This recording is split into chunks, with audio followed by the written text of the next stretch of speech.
আমি আন্টির বাড়ি থেকে মুরগি চুরি করে ধরা খেয়েছি।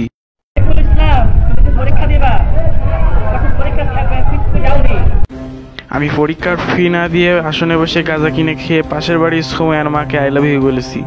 এই দরজাটা খোল ভালোভাবে, না তালা ভাঙলে বলে পিঠে চামড়া আগে চার পাতা তুলে দেবান বলো। নিজের বউ থাকতে অন্যের বউকে আই লাভ ইউ বলতে গিয়ে আমাকে জুতার মালা পরিয়ে দেওয়া হয়েছে। গলায় তার থাকা সত্ত্বেও জুতা দিয়ে ফাঁসি দেওয়া হয়েছে। আমি এসএসসি পরীক্ষায় নকল করে ফেল করেছি, তাই স্যার আমাকে ধরে জুতোর মালা পরিয়ে সুসম্মানে অপমান করেছে। আর পেছনের সকল চুল পাকনামি ফেলতে আমি আপনাদের দেখাবো কিভাবে বিজিবি বিএসএফ হাতের মান না খেয়ে ভারতে যাবেন। টানা 36 কিলো পথ পাড়ি দিয়ে এসেছি, ওই জন্য ক্লান্ত হয়ে গেছি, সেজন্য আমি একটু গোসল করে নিচ্ছি, তারপর বিজিবিদের কাছে যাবো।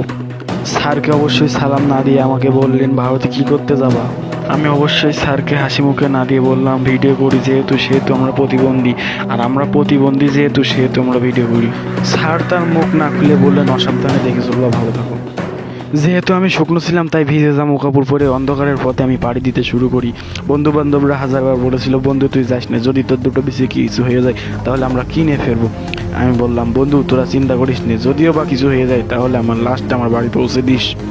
একটা ট্রাকের ইঞ্জিনেরও অত জোর হয় না যত জোরে আমার বন্ধুরা আমাকে বারবার ফিরে আসার কথা বলছিল। আমি বললাম বন্ধু অন্ধকারের পথে যখন পাড়ি দিয়েছি তখন এই পথ না দেখে আমি ফিরবো না। অবশেষে ভারতের মাটিতে পা দিলাম, কিন্তু বিজিবি বিএসএফ এর ভয়তে আমার মনটা থরথর করে চশমাটা ভয়ে কাঁপছিল। এখানে কোনো তার কাটা থাকে না, ওই জন্য আপনাদের হয়তো বিশ্বাস না হতে পারে, তাই আপনাদের আমি একটা সিম্পল জিনিস দেখাচ্ছি। এখানে লেখা রয়েছে দেখুন, এখানে লেখা রয়েছে 38.55 টিটি। এটা আমি কেন, আমার চরিত্র পুরুষও জানে না কেন লেখা রয়েছে। তারপরে সন্দেহ হচ্ছে, যেহেতু আমি তো মনে করছিলাম AK-47 আওয়াজ হয়তো শুনে ফেলেছি, তা ওই মুখ না তাকিয়ে দেখলাম ছোট ছোট দুটো গুড়ি বাচ্চারা এমনি আসছে। বন্ধু বান্ধবরা খুব জোর করছে ভারতের বিলাপ দেখানোর জন্য, যেহেতু আপনারা বিশ্বাস করবেন না, বলছি যদি মরে টরে যাই আমার লাস্টে বাড়ি পৌঁছে দিছে নি।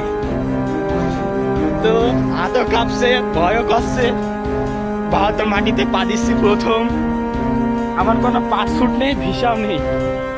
ওই যে ভারতের একটা লোক দেখা যাচ্ছে ছোট কাপড়িয়া চোখ আসছে না, হ্যাঁ বলছি বাংলাদেশে এর আগে কি কেউ এই পর্যন্ত গিয়েছে? দাদা এসে দাদা বাংলাদেশের লোক এই পর্যন্ত কেউ এসে এর আগে? ভয় গুলি মুলি করে দেয়া না তো? জি জি,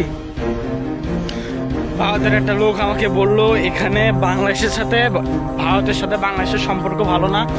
বিএসএফ যে কোনো সময় যে কোনো জায়গায় যেতে পারে, তোমাকে দেখলে ওরা হয়তো গুলি করবে না কিন্তু ধরে নিয়ে চলে যাবে। ওই জন্য ভয়ও কষ্টে হাত পাও কাঁপছে, তারপরেও চলে যাচ্ছে। কারণ আর হয়তো কিছুক্ষণ পরে এই আমাদের বাংলাদেশের সীমান্ত আমাদের বিএসএফ ভাইয়েরা চলে আসবে, এই বিজিবি ভাইয়েরা চলে আসবে। ভারতেও বিএসএফ ভাইয়েরা পাহাড়ে দিচ্ছে, হয়তো আমি একটু ছোট আর ভিডিও করছি বলে তারা হয়তো গুলিমুলি করছে না, কিন্তু এখানে যদি কোনো প্যান্ট শার্ট পরে আসা ছেলেপিলে যদি লোক আর পথ দিয়ে আসে তাহলে অবশ্যই তাকে গুলি করে দেবে, কারণ তারা মনে করবে কি ওরা হয়তো সোনা মোনা পাচার করতে এসেছে। আমি লাস্ট একটা কথা আপনাদের বলতে চাই, এখানে আপনারা অবশ্যই এসে ভ্রমণ করতে পারবেন সম্পূর্ণ ফ্রি, কিন্তু অবশ্যই পাসপোর্ট ভিসা লাগবে।